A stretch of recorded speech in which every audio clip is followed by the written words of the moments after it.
Good morning, নমস্কাৰ। সকলোকে স্বাধীনতা দিৱসৰ শুভকামনা জনালোঁ। যিহেতু ভিডিঅ'টো পোৱা হয়তো ভিডিঅ' আপলোড কৰোঁতে অলপ লেট হৈছে। আমি বাইকত ল'লোঁ যে ৰাতিপুৱাই আমি যাব লাগিছিলে, যিহেতু প্ৰগ্ৰাম আছিলে ৰাতিপুৱা অনুপম প্ৰগ্ৰাম আছিলে, পিছত আমি লেট হৈ গ'ল, সেইকাৰণে আগতে হৈ গ'ল সকলো। তো ইয়াতে কিবা মিটিং আয়োজন কিবা কৰা হৈছে আৰু লগতে খোৱা আয়োজন কৰা হৈছে 15 আগষ্ট হিচাপে। চ' আমি প্ৰেজেণ্ট যোনটো অনুপমে কাম কৰে তাত আমি খাই মেলি পুৰণা অফিচলৈ গৈছোঁ। তো অনুপমে পুৰণা অফিচখনলৈ আমাক ইনভাইট কৰিছিলে ইয়াতে ভাত খাবলৈ।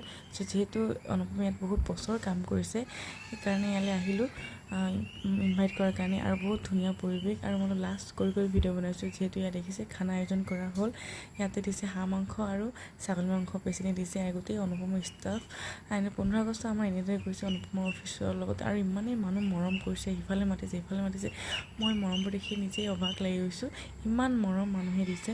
আৰু অলপ এৰা নাই, অলপ লাজো কৰিছোঁ ভিডিঅ' কৰিবলৈ। দেখিছে গোটেই মানে ইমান ধুনীয়া এটা নেচাৰৰ ভিতৰত আছে অফিচখন। দেখিছে অনুপমে ক'ত পৰিছিলে দেখাই দিছে বাইদেৱে। আমাৰ 15 আগষ্ট এনেদৰে গ'ল। আপোনালোক